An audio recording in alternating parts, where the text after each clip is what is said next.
ओम शांति। आज की मुरली 6 अगस्त 2020 बाप दादा के महावाक्य। बाबा कहे मीठे बच्चे, सवेरे सवेरे उठ यही चिंतन करो कि मैं इतनी छोटी सी आत्मा कितने बड़े शरीर को चला रही हूँ। मुझ आत्मा में अविनाशी पाठ नूंधा हुआ है। प्रश्न है, शिव बाबा को कौन सी प्रैक्टिस है, कौन सी नहीं?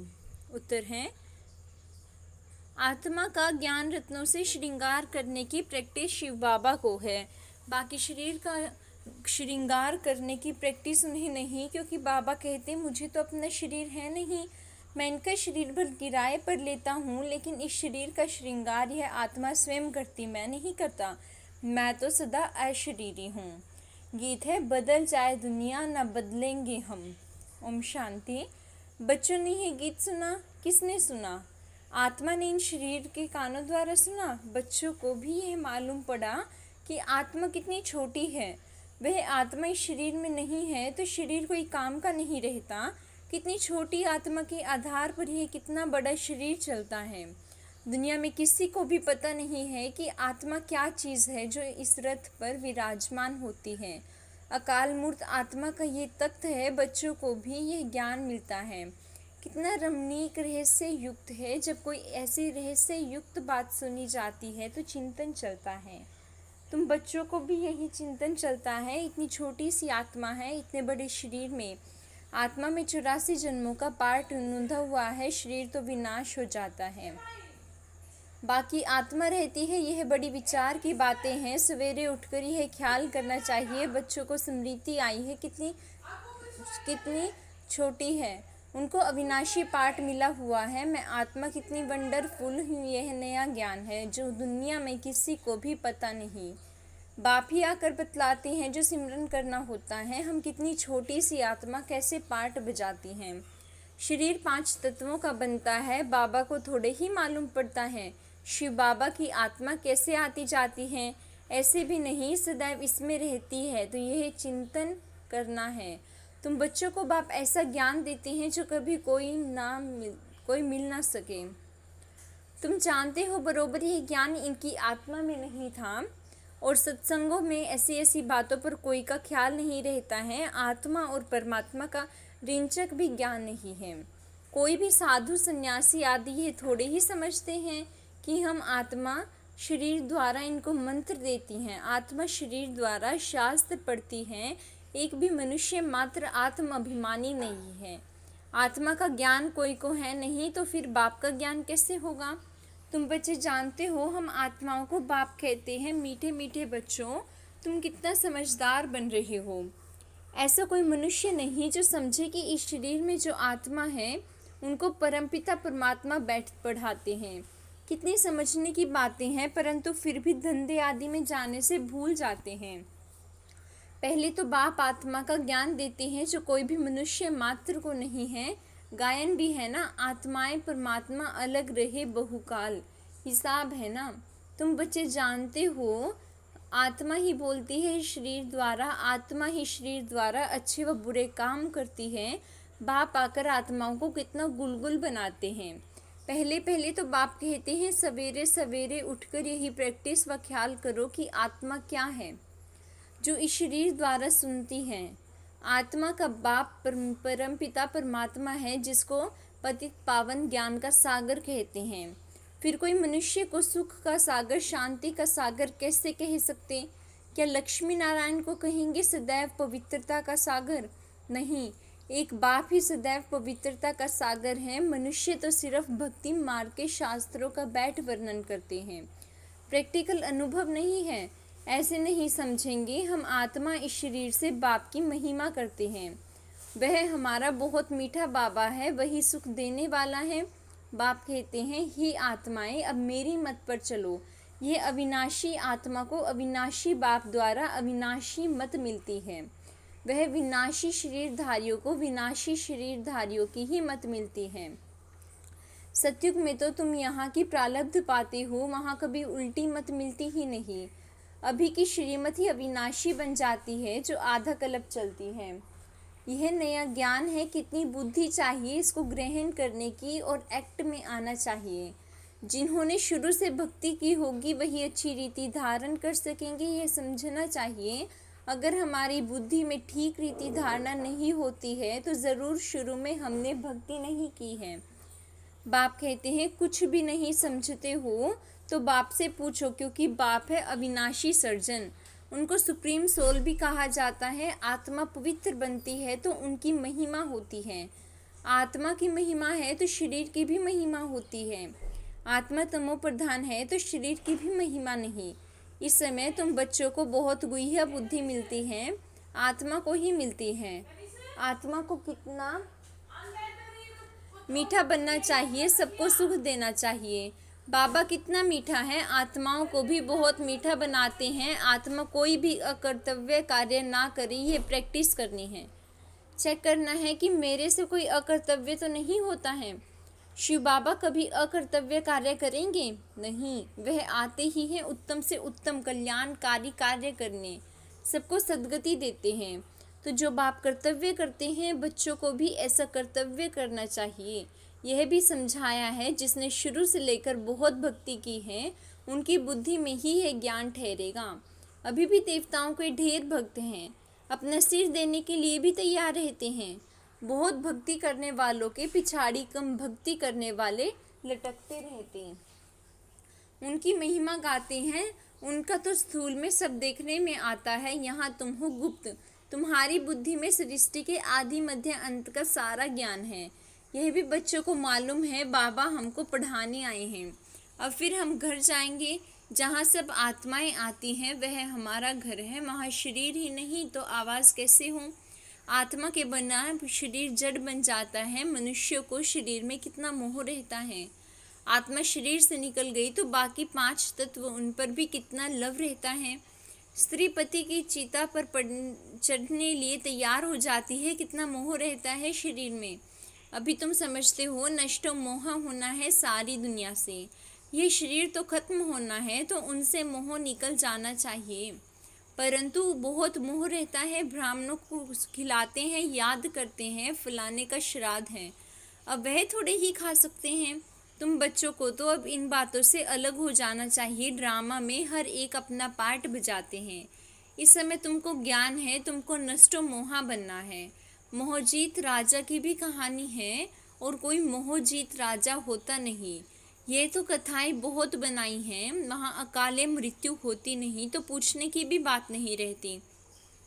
इस समय तुमको मोहजीत बनाते हैं। स्वर्ग में मोहजीत राजाएं थे, यथा राजा रानी तथा प्रजा ऐसे हैं। वह है ही नष्टो मोहा की राजधानी। रावण राज्य में मोह होता है, वहाँ तो विकार होता नहीं। रावण राज्य ही नहीं, रावण की राजाएं चली जाती है। राम राज्य में क्या होता है कुछ भी पता नहीं, सिवाय बाप के और कोई यह बातें बता ना सके। बाप इस शरीर में होते भी देही अभिमानी हैं। लोन अथवा किराए पर मकान लेते हैं तो उसमें भी मोह रहता है। मकान को अच्छी रीति फर्निश करते हैं। इनको तो फर्निश करना नहीं है, क्योंकि बाप तो अशरीरी है ना। इनको कोई भी श्रृंगार आदि करने की प्रैक्टिस ही नहीं है। इनको तो अविनाशी ज्ञान रत्नों से बच्चों को श्रृंगारने की ही प्रैक्टिस है। सृष्टि के आदि मध्य अंत का राज समझाते हैं। शरीर तो अपवित्र ही है। इनको जब दूसरा नया शरीर मिलेगा तो पवित्र होंगे। इस समय तो यह पुरानी दुनिया है, यह खत्म हो जानी है। यह भी दुनिया में किसी को भी पता नहीं है। धीरे धीरे मालूम पड़ेगा नई दुनिया की स्थापना और पुरानी दुनिया का विनाश। ये तो बाप का ही काम है। बाप ही आकर ब्रह्मा द्वारा प्रजा रच नई दुनिया की स्थापना कर रहे हैं। तुम नई दुनिया में हो। नहीं, नई दुनिया स्थापन होती है तो ब्राह्मणों की चोटी भी ऊंच है।